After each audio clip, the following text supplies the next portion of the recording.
ఓం శ్రీ గణేశాయ నమః. ఓం శ్రీ విష్ణురూపాయ నమఃశివాయ. నమస్కారం అండి. 2024 ఆగస్టు మాసంలో ద్వాదశ రాశి వాళ్ళ మాస ఫలితాలు ఎలా ఉందాయో తెలుసుకుందాం. దానికన్నా ముందు ఎవరైతే ఈ వీడియోని చూస్తున్నారో లైక్ చేయండి, షేర్ చేయండి, సబ్స్క్రైబ్ చేసుకోండి. మరియు ఇక్కడ నేను ముందుగానే చెప్పాను, గోచారంలో రాశి ఫలితాలు అనేవి 20% మాత్రమే అని. 20% అయితే ఇంకెందుకు గోచార రాశి ఫలితాలు చెప్పుకోవడం అని కొన్ని కామెంట్స్ నేను చూస్తున్నాను. తర్వాత అనవసరమైన సోది అని కూడా కొంతమంది కామెంట్స్ నేను చూస్తున్నాను. చూడండి, ఇక్కడ సోది అంటూ ఏది ఉండదు. ఎందుకంటే ఇక్కడ వాస్తవాన్ని నేను చెప్పబోతున్నాను. అంటే ఇక్కడ ఏంటి అంటే, మన స్వజాతకంలో మనం పుట్టినప్పుడు మనకి ఒక జాతక చక్రం అని ఉంటుంది. దాంట్లో మనం పుట్టినప్పుడు ఏ గ్రహాలు ఏ రాశులలో ఉంటున్నారు, ఏ నక్షత్రాల మీద ఉంటున్నారు, ఇది మనకి చాలా ఇంపార్టెంట్ అండి. దశాభుక్తి అనేది చాలా కీలక పాత్ర అనేది వహిస్తుంది. మీరు గమనించుండొచ్చు, కొన్ని దశాభుక్తులు వచ్చినప్పుడు అరే ఈ అబ్బాయి లేదా ఈ అమ్మాయి నిన్నటి వరకు చాలా బాగున్నారు, ఎందుకో ఈ మధ్యలో ఎప్పుడు కూడా డల్గా ఉంటున్నారు, ఎప్పుడు కూడా నవ్వుతూ పలకరించే అమ్మాయి కావచ్చు అబ్బాయి కావచ్చు ఇప్పుడు చాలా ఒక ఆశ లేకుండా ఒక నిరాశగా కనిపిస్తున్నారు, సంతోషం లేదు ఆ ముఖంలో, లేదా ఎప్పుడు గొడవలు పడుతూ ఉంటాడు ఈ సమయంలో, ముందు చాలా బాగుండేది అమ్మాయి అని అంటాం. ఎందుకు? దశాభుక్తి చేంజ్ అవ్వగానే ఒక మనిషి యొక్క మార్పు అనేది సంభవిస్తూ ఉంటుంది. కొన్ని దశాభుక్తులు వచ్చినప్పుడు ఫేవరబుల్ రిజల్ట్ వస్తూ ఉంటుంది. ఉద్యోగంలో అభివృద్ధి, వ్యాపారంలో అభివృద్ధి, వ్యాపారం చేయాలన్న ఆలోచన వచ్చేస్తూ ఉంటుంది. ఆలోచన వచ్చిన వెంటనే ఆ దశాభుక్తుల వల్ల ఆ వ్యాపారం పెట్టుకొని లాభం పొందుకునే అవకాశాలు కూడా ఉంటాయి. అంటే మనకి దశాభుక్తి చాలా ఇంపార్టెంట్. ఫర్ ఎగ్జాంపుల్ చంద్రమహాదశ 10 సంవత్సరాలు ఉంటుంది. ఈ చంద్రుడు కనుక మన జాతకంలో లోపించి ఉన్నట్లు కనుకైతే, దోషపూరితంగా ఉన్నట్లు కనుకైతే, రాహుకేతుల ఒక దృష్టిలో పడినట్లు కనుకైతే, లేదా చెడు గ్రహాలు లేదా పాపుల ఒక దృష్టిలో పడినట్లు కనుకైతే, అంటే ఏ గ్రహము కూడా పాపి కాదండి, మన జాతకానుసారంగా ఇతను పాపి, ఇతను మనకి మంచి చేస్తాడని చెప్పుకోవచ్చు. నవగ్రహాలు కూడా అందరూ మనకి మంచి ఫలితాలు ఇవ్వాలనే కోరుకుంటారు. అయితే ఇక్కడ ఏంటి అంటే చంద్రమహాదశ 10 సంవత్సరాలు ఉంటుంది. చంద్రుడు కుటుంబకారకుడు, మనస్సు కారకుడు, మానసికపరమైన సంతోషాన్ని ఇచ్చే గ్రహము చంద్రుడు. మాతృకారకుడు కూడా అని అంటాం.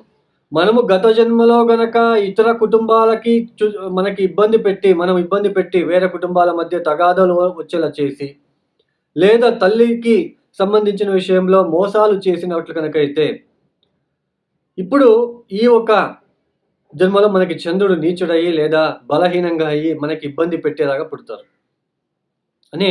అంటే ఇక్కడ గ్రహాల కారకత్వాలు చాలా ఇంపార్టెంట్.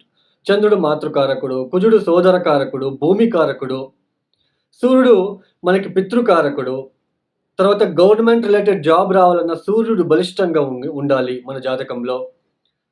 తర్వాత బుధుడు బుద్ధికారకుడు, మన బుద్ధి ఆలోచన విధానం కావచ్చు, మన బుద్ధి ఏ సమయంలో ఎలా మనకి పాజిటివ్ వేలో ఉంటుందా, నెగిటివ్ వేలో టర్న్ అవుతుందా, ఇలా మనం మర్చిపోతామా, మ్యాథమెటిక్స్లో ఇంటెలిజెంట్ ఉండాలి ఒక వ్యక్తి అంటే బుధుడు చాలా ఇంపార్టెంట్.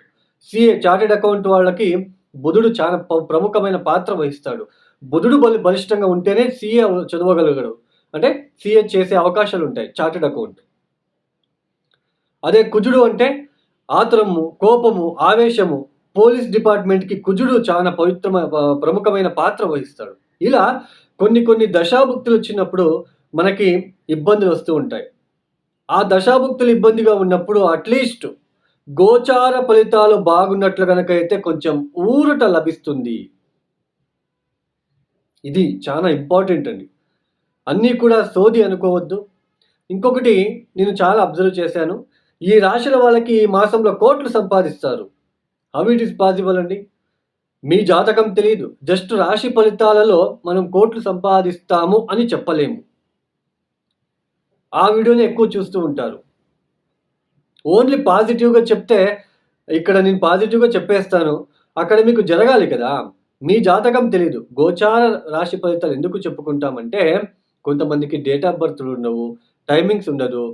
సో, అలాంటి వాళ్ళకి ఇది ఉపయుక్తకరంగా ఉంటుంది. దశాభుక్తి బాలేనప్పుడు ఈ రాశి ఫలితాలు కొద్దిగా ఊరట కలిగించేలా మనకి అభివృద్ధినిస్తాయి. కొద్దిగా ఏదో ఒక సపోర్ట్ లాగా. సో ఇది అండి. శని అంటే కార్మికుడు. ఇలా గ్రహాల కారకత్వాలు చానా ఉన్నాయి. మనము ఆ గ్రహాల కారకత్వాలకి ఇబ్బంది పెట్టినప్పుడు ఆ గ్రహం బలహీనపడుతుంది.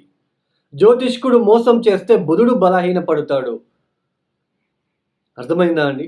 చంద్రుడు మెయిన్ ఇంపార్టెంట్. కుటుంబంలో భార్యాభర్తల అన్యోన్యత. ఎందుకు మరి అమ్మాయిలు మాంగళ్యంలో పగడము, ముత్యం ఎందుకు పెట్టుకుంటారు? పగడం అంటే కుజుడు. ముత్యం అంటే చంద్రుడు. వీళ్ళిద్దరూ బలిష్టంగా ఉంటేనే ఒక కుటుంబం బాగుంటుంది. భార్యాభర్తలు కలిసి బాగుండగలుగుతారు. ఇవన్నీ ఉన్నాయండి. శాస్త్రం అంటే అంత ఈజీ కాదు. సరే అండి. ఈ యొక్క ఆగస్ట్ మాసంలో ఏ గ్రహాలు ఏ రాశిలో మనకి సంచారం చేయబోతున్నారని తెలుసుకుందాం. తర్వాత మనం రాశి ఫలితాలకు వెళ్దాం. ఇక్కడ ముఖ్యంగా రాహు మీనరాశిలో సంచారం, కేతు కన్యా రాశిలో సంచారం, శని వక్ర మార్గంలో కుంభరాశిలో సంచారం, గురువు గారు వృషభంలో సంచారం, కుజుడు ఈ యొక్క ఆగస్ట్ 25వ తేదీ వరకు వృషభంలో, తదుపరి మిథున రాశిలో సంచారం, సూర్యుడు ఆగస్ట్ 16వ తేదీ వరకు కర్కాటక రాశిలో సంచారం, తదుపరి సింహ రాశిలో సంచారం. శుక్రుడు ఆగస్ట్ మాసంలో ఆగస్ట్ చివరి వారం వరకు 25వ తేదీ వరకు సింహరాశిలో సంచారం, తదుపరి తన ఒక నీచ స్థానమైన కన్యా రాశిలో సంచారం చేయబోతున్నారు. బుధుడు ఈ మాసంలో దాదాపు ఆగస్ట్ 5వ తేదీ నుంచి ఆగస్ట్ 28వ తేదీ వరకు మనకి వక్రించి సంచారం చేయబోతున్నారు సింహరాశిలో. తర్వాత ఆయన నేర మార్గంలో సంచారం ప్రారంభం చేస్తున్నారు. ఈ ఒక గ్రహ సంచార రీత్యా ద్వాదశ రాశుల వాళ్ళకి సింహరాశి, ఈ సింహరాశి వాళ్ళకి ఈ ఒక మాసంలో మంచి ఫలితాలు ఇచ్చే గ్రహాలు ఏవి అని తెలుసుకున్నట్లు కనుకైతే, ముఖ్యంగా సప్తమ స్థానంలో వక్రించిన శని కాస్త మంచి ఫలితాలని అందించబోతున్నారు. తర్వాత ఆగస్ట్ 16వ తేదీ తర్వాత రాబోతున్న కుజుడు జన్మరాశికి, కుజుడు కాదండి, రవి, సూర్యుడు జన్మరాశికి రాబోతున్న సూర్యుడు వలన కాస్త మంచి ఫలితాలు ఏర్పడుతూ ఉన్నాయి. తర్వాత ఆగస్ట్ 26వ తేదీ తర్వాత ఇక్కడ దశమ స్థానంలో ఉంటున్న కుజుడు లాభానికి వెళ్ళే సంచారము. ఆగస్ట్ 26వ తేదీ తర్వాత కుజుడి ఒక యోగ ఫలితాలు మీకు అందబోతున్నాయని చెప్పుకోవచ్చు. అంటే ఇక్కడ ముఖ్యంగా ఈ యొక్క జన్మరాశికి రాబోతున్న సూర్యుడు, సప్తమ స్థానంలో ఉంటున్న వక్రించిన శని, ఆగస్ట్ 25వ తేదీ తర్వాత రాబోతున్న లాభస్థాన కుజుడు, ఈ ఒక 3 గ్రహాలు ఒక చిన్నపాటి శుభ పరిణామాలు మీకు కనిపిస్తున్నాయని చెప్పుకోవచ్చు. నేను చిన్నపాటి అని ఎందుకు అంటున్నాను అంటే మాసం ఓపెనింగ్ అంటే 1వ తేదీ నుంచి కూడా పనులన్నీ కూడా కాస్త నిదానంగా అవుతూ ఉంటాయండి. మీ ఏ పని అయినా కావచ్చు, అది కాస్త నిదానంగా అవుతూ ఉంటాయి. కొన్ని మానసిక పరమైన ఒత్తిడులు కావచ్చు, ఇబ్బందులు తలెత్తే సూచనలు కూడా ఉంటాయి. ఇక్కడ ఉద్యోగం లేని వాళ్ళకి ఉద్యోగం లభించినప్పటికీ పెద్దగా జీతాలు కూడా తక్కువ ఉండే ఆస్కారం ఉంటుంది. ఎందుకంటే మనకి ఉన్న గ్రహస్థితి ఆగస్ట్ 16వ తేదీ వరకు ఉన్న గ్రహస్థితి అలాగే సూచిస్తుందని చెప్పుకోవచ్చు. ఆగస్ట్ 16వ తేదీ తర్వాత కాస్త అభివృద్ధిదాయకంగా ఉంటుంది. అంతవరకు కూడా పనులన్నీ కూడా చాలా నిదాన గతిలో మీకు ముందుకు సాగుతూ క్రమేణంగా పుంజుకుంటాయని చెప్పుకోవచ్చు. పైగా అష్టమ స్థానంలో ఉంటున్న ఇక్కడ రాహు వలన ఆరోగ్య విషయంలో చాలా జాగ్రత్తగా ఉండే ప్రయత్నం చేయండి. ద్వితీయ స్థానంలో ఉంటున్న కేతు వలన ఇక్కడ ముఖ్యంగా ఈ యొక్క మాట తీరి అనేది మార్చుకోవడానికి ప్రయత్నం చేయండి. రఫ్‌గా మాట్లాడకుండా ఉండడానికి ప్రయత్నాలు చేసుకోండి. తర్వాత వేళకు సరైన భోజనాలు చేయండి. మీరు సింహరాశి వాళ్ళు వేళకు సరైన భోజనాలు చేయకపోతే కాస్త ఆరోగ్యం పట్ల మీరు ఇబ్బంది పడాల్సి ఉంటుంది. అందులోన ఈ సింహరాశి వాళ్ళకి ద్వితీయాధిపతి లాభాధిపతి అయిన బుధుడు వక్రించడం అనేది కూడా కాస్త ఇబ్బందికరంగా ఉంటుందని చెప్పుకోవచ్చు. అనుకోనివి ఈ యొక్క కుటుంబ విషయంలో కాస్త ఇబ్బందులు తలెత్తే సూచనలు కూడా మనకి కనిపిస్తూ ఉంటాయని చెప్పుకోవచ్చు.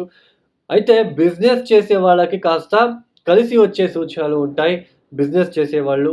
తర్వాత ఇంటికి సంబంధించి రియల్ ఎస్టేట్ కావచ్చు, కాంట్రాక్టర్స్ కావచ్చు, వాళ్ళకి చాలా యోగదాయకంగా ఉంటుందని చెప్పుకోవచ్చు. ఎవరైతే జాబ్ సెర్చింగ్ చేస్తున్నారో వీళ్ళకి ఆగస్ట్ సెకండ్ వీక్ తర్వాత జాబులు రావడానికి లేదా ఉద్యోగంలో మీకు మంచి పేరు లేదా గుర్తింపు రావడానికి అవకాశాలు ఇక్కడ కలిసి వస్తాయని చెప్పుకోవచ్చు. మొత్తానికి సింహరాశి వాళ్ళకి నిదానగతిలో మీ ఒక అభివృద్ధి అనేది కనిపిస్తూ ఉంటుంది. అంటే సడన్‌గా నాకు కావాలి 1వ తేదీ నుంచే మనకి బాగుంటుంది అలా అయితే ఉండదు. కాస్త నిదానంగా ఆగస్ట్ 2వ వారం నుంచి మీరు కొద్దిగా పుంజుకునే అవకాశాలు ఉంటాయనే చెప్పుకోవచ్చు. అయితే మీ స్వజాతకంలో దశాభుక్తి గనక బాగున్నట్లు గనక అయితే పెద్దగా ఇబ్బందులైతే ఉండవు. సింహరాశి వాళ్ళు గుర్తుపడాల్సిన ఒక విషయం ఏంటంటే గుర్తుపెట్టుకోవాల్సింది నవమాధిపతి అయిన కుజుడు లాభస్థానంలో సంచారము ఆగస్టు 25వ తేదీ తర్వాత లక్ష్మీ ప్రాప్తి అనేది ఉంటుంది. ఆకస్మిక ధన ప్రాప్తి యోగం కూడా కలిసి వస్తుంది ఆగస్టు 25వ తేదీ తర్వాత. ఎవరి జాతకంలో అయినా చూడండి, నవమాధిపతి లాభస్థానంలో ఉంటే లక్ష్మీ కటాక్షం అని అంటాము. అదే అష్టమాధిపతి లాభస్థానంలో ఉంటే డబ్బు రాగానే ఖర్చులు పెడుతూ ఉంటారు. అంటే ఇట్లే ఖర్చయిపోతూ ఉంటుంది. డబ్బులు నిలకడ అనేది తక్కువగా ఉంటుందండి. అదే నవమాధిపతి లాభస్థానంలో ఉంటే లక్ష్మీ ప్రాప్తి, లక్ష్మీ యోగము ఎప్పటికీ డబ్బు వాళ్ళ చేతిలో ఉంటుంది అని చెప్పుకోవచ్చు. మొత్తానికి సింహరాశి వాళ్ళు ప్రతిరోజు తప్పనిసరిగా మానుకోకుండా ఆదిత్య స్తోత్ర పారాయణము, సూర్యుడికి అర్ఘ్యం ఇవ్వడము చేసుకోవడానికి ప్రయత్నం చేయండి. ముఖ్యంగా రాహుకేతువుల శాంతులు చేసుకోండి. తర్వాత శుక్రుడి ఒక నీచ స్థానంలో సంచారం ఏదైతే ఉందో ఆగస్టు 25వ తేదీ తర్వాత శుక్రగ్రహానికి సంబంధించిన అనుములని మీరు ఆవులకి తినిపించే ప్రయత్నం చేయండి. అమ్మవారిని ఎస్పెషల్లీ మహాలక్ష్మిని పూజించడానికి ప్రయత్నం చేయండి. తర్వాత ప్రతిరోజు తప్పనిసరిగా గణపతి ఆలయానికి వెళ్ళి సందర్శించుకోవడానికి ప్రయత్నం చేసుకున్నట్లయితే వచ్చే చిన్నపాటి ఇబ్బందుల నుంచి మీరు బయటపడడానికి అవకాశాలు ఉంటాయి. ఈ ఒక వీడియో మీకు నచ్చితే లైక్ చేయండి, షేర్ చేయండి, సబ్స్క్రైబ్ చేసుకోండి. సర్వే జనో సుఖినో భవంతు. ధన్యవాదములు.